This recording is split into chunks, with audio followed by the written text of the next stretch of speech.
Heyrðu, ég býð ykkur velkomna. Ég kátur að sjá að þeir eru 4. Ég vil taka það fram að ég hef mest verið vanur því að vera að kenna bara örfáum.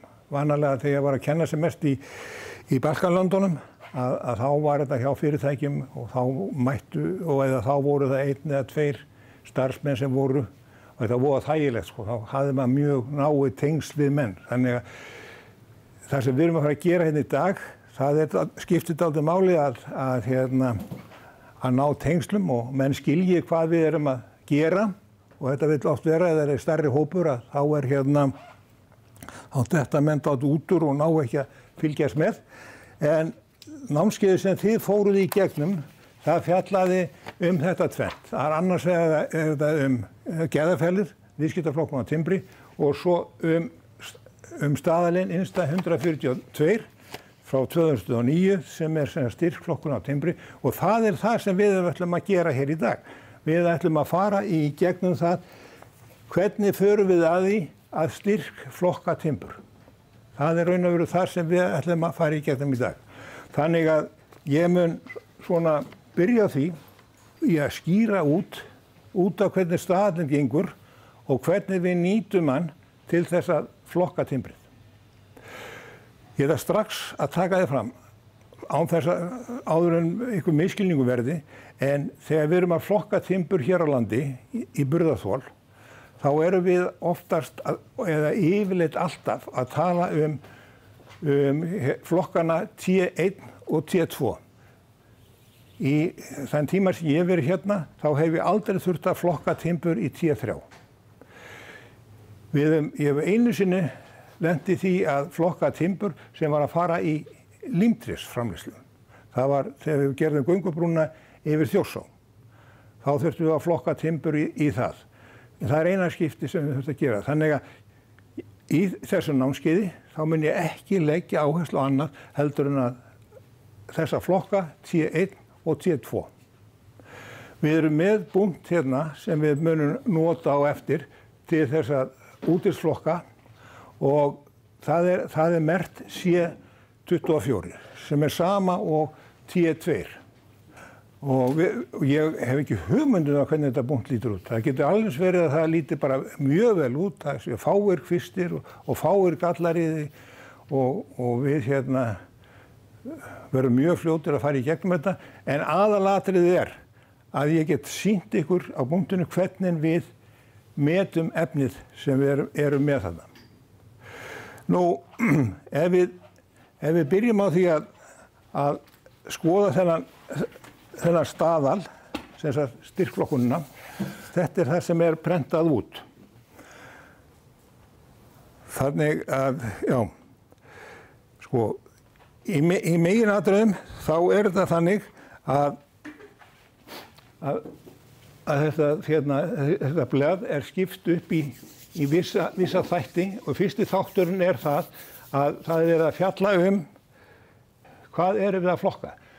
Það geta verið lektur og listar og þá er þetta stærðirnar sem við erum að flokka eftir. Síðan er það borð og plankar og þá er þetta stærðirnar sem við erum að flokka eftir. Síðan erum við með heiltimbur. Þetta er minnsta stærðin í heiltimburinn 70 x 70. Það er mjög sjaldan sem maður þarf að flokka heiltimbur. Síðan er myndin af timbrinum, það sem ég er að leggja áherslu hér, að menn viti hvað við erum að tala um. Við erum að tala um breið, hliða fleti og það er ranghliðan og síðan er réttliðan og kanturinn. Og bara menn sé ekki að ruglast með önnur nöfn þegar við erum að vinna með þetta. Þannig virkar þetta. Síðan er eitt í þessum gögnum. Í þessum staðli sem við vorum að vinna með á þessum tíma, þá var öspin einnig leyfð til flokkunar. Það er ekki fyrir 2009, í nýja staðlinum, að þá var öspin tekin út. Þannig að við verðum að, eins og stendur, horfa fram hjá því að öspin er ekki leyfð til styrkflokkunar hér á landi lengur. Já, því miður, en vonandi, þetta er sammála því sagður, vonandi. Jú, en þetta er náttúrulega, Þetta 142 barviður, eða tekið fram. Já, byrjun á þetta þegar barvið. Barvið, já. Já. Þannig að þessu var eðlilegt að öspin færi bara í annað. Já. Þetta var á þessum tíma, sko.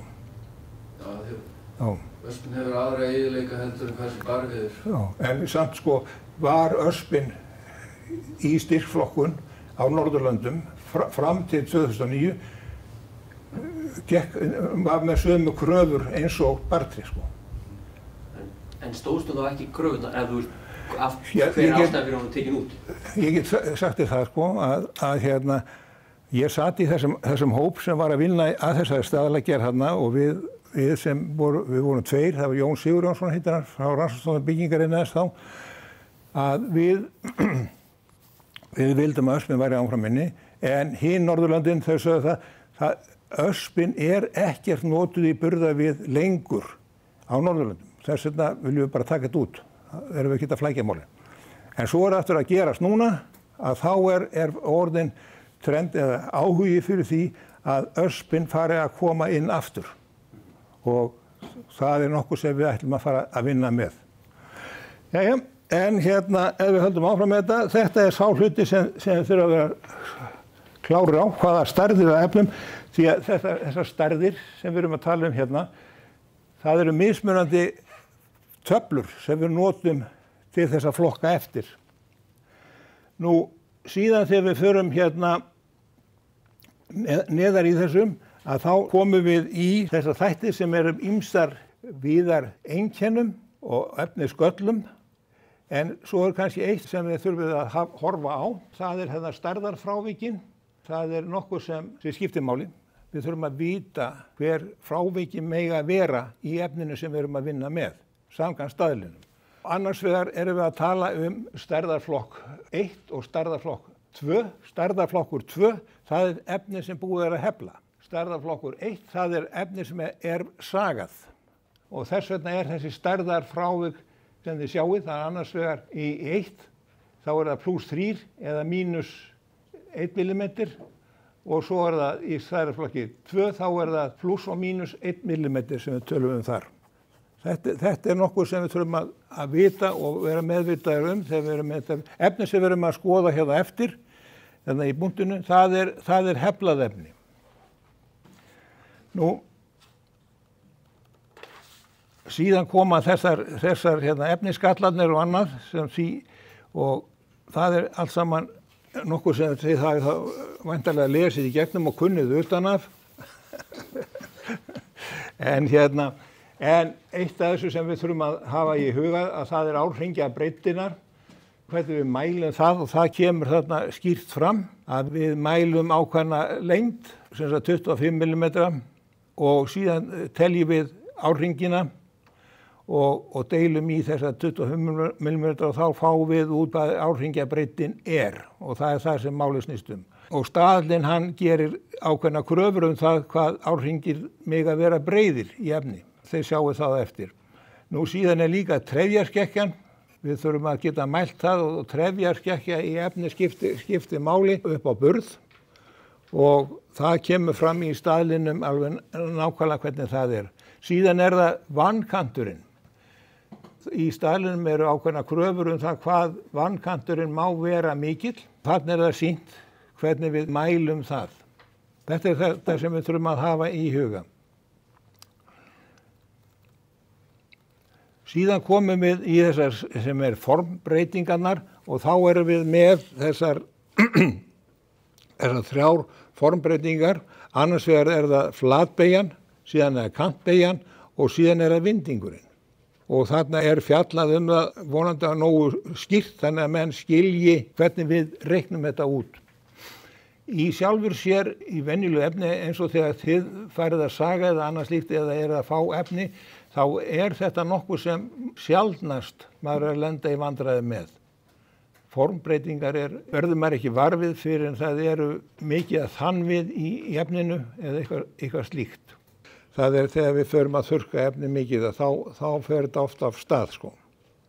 En vanalega þegar við erum með byggingartimbur í meginatriðum, þá erum við ekki að fara með það mikið niður fyrir 20% viðarraka. Nú síðan kemur þarna kafli sem fjallar kvist, málin og annað slíkt og þarna vonandi skýrt mjög vel út nákvæmlega hvernig við eigum að mæla þessa kvisti og annað slíkt. Ég lét ykkur fá plaggat þetta. Þetta svona, þarna fáið þið yfirlit yfir þessi eiginleika og einkenni á timbrinu, sko. Þetta plaggat svona lýsir því í megin atriðum þau vandamál sem maður að vinna með frá degi til dags í timbri. Ég vona að þetta komi að gagni fyrir ykkur, sko. Þetta eru myndir og annað sem unnar úr bókinni Gæðafjallir en gilda líka fyrir styrkflokkunina. Þeir getum vel notað þetta í báðum tilfellum þegar að vinna með þetta. En sem sagt hérna eru allir þessar kvistgerðir, ég ætla ekki að eyða tíma í það að fara í gegnum þetta, ég reikna með að þeir séu búnir að vera að skoða þetta. Það var í námskeiðinu sem þið fóru á netinu, þá var fjallað þetta og þetta eru margar tegundir af kvistum og margar gerðir sem að þarf að hafa í huga.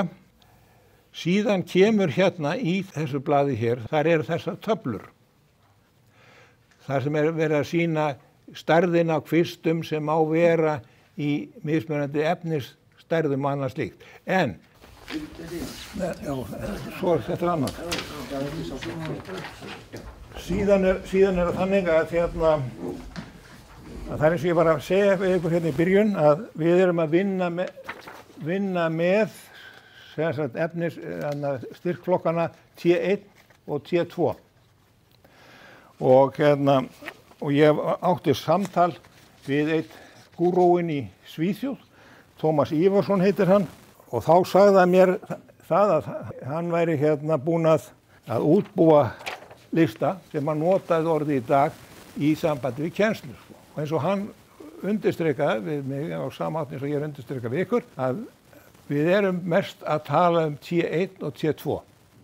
Og þess vegna náttúrulega kvistarstærðin í sambandi við það sem skiptir máli. Við skulum sjá. Og hérna sjáum við og hérna þetta gert mikið einfaldara, sko. Hérna erum við með efnisbreiddina og hérna erum við að tala C24 eða T2 og þá erum við með stærð af kvistum þar. Samir hérna T1, þá erum við með kvistabreiddina hér á breiðhliðinni. Þannig þetta mikið einfaldara. Ekki sammála því.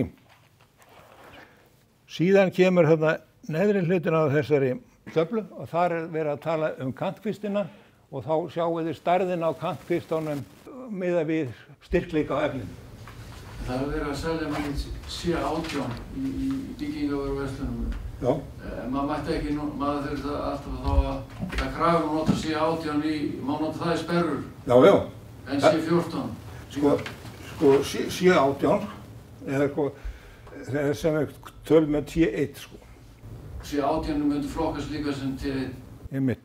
Nú, þannig að með því að nota þessar töflur þá er þessi flokkur mikið einfaldari, sko. Síðan það hin töflan sem ég ætla að láta ykkur fá, sem líka leið einföldun á regluverkinu og eins og ég alveg sammála með Tómas Ívarsinni þegar hann gaf þetta út og sendi mér þetta, að það er að gera að einfalda þetta þannig að menn sé ekki alveg týndir í einhverjum heljarina töflum, sko. Það meginmálið. Og ef menn lenda í einhverjum vafa atriðum, þá geta þær alltaf farið í staðinn og kíkt í stóru töflunar. Nú síðan þessi töfla sem ég sýndi ykkur áðan, að þá erum við að tala ýmis einkenni í viðnum.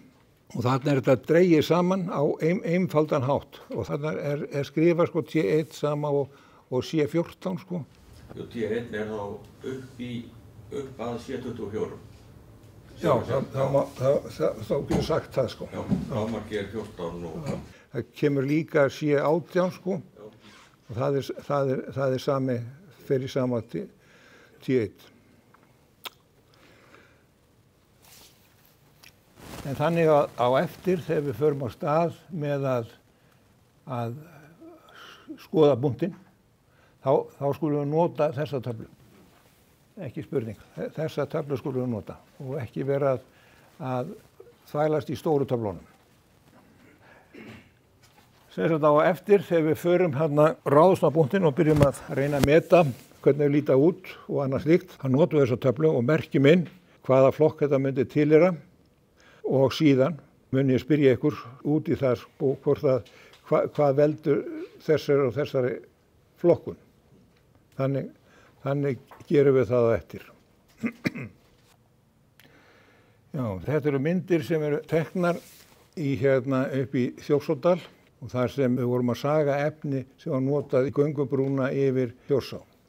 Nota bene þarna var verið að vinna með mismunandi gæði. Annars var það gæði sem fóru í efni í neðri hlutan á dekkinu og svo í efri hlutan á dekkinu og síðan efni sem fóru í límtrið. Þarna sjáum við til þess efni sem fóru í neðri hlutan á dekkinu. Þetta er efni sem uppfyllir kröfu sem sagt T1 sem er þarna á ferðinni. Og þetta er úr saman flokknum.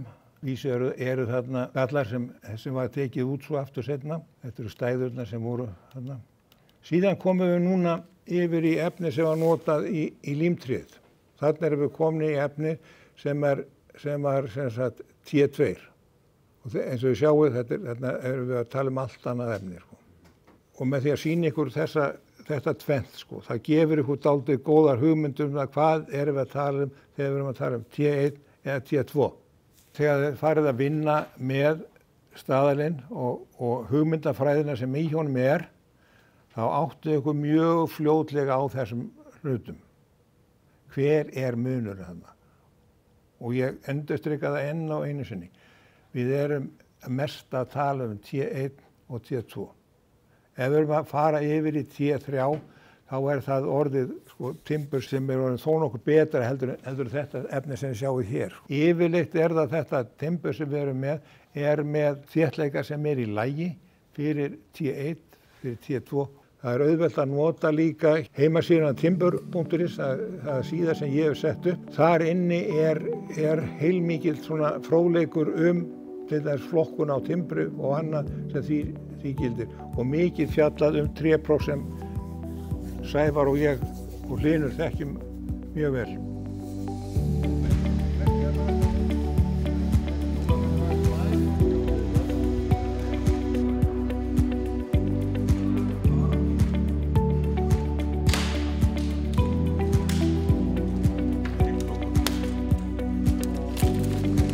Það er það sem ég og Hlynur okkar Tómas hvað ræður þarna?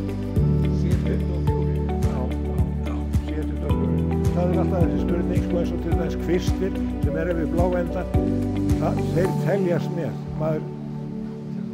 Það bara allir kvistir sem eru sjáanlegir. Taka bara eina inn í einu, merkja það 1, 2, 3.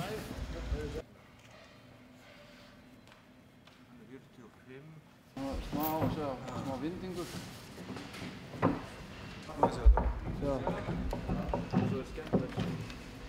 Formbreyting. Nú mælist þetta hérna sem einn út af... Er þetta rísjuhlíðin eða? Já. Nei. Já, þú snýrir við þegar við vorum að prófa hérna. En síðan náttúrulega þessi vindingur sem þeir eru að tala sko. Ef við tökum svona metirinn hérna og hvað er þetta hátt? Þetta er eiginlega 1,5, 14. Það er eitthvað ákveður hlutfall sem vindingur má vera. Formbreyting, vindingur. Já, 2 mm er 25 mm efnisbreyt. 1 mm per 25 mm. Þannig að þá erum við konir yfir í T1. Það mætti vera 4 mm hérna.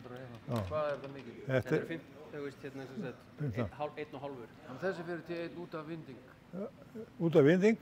Þá er það jafnvel ómikið. Þetta er bara T0.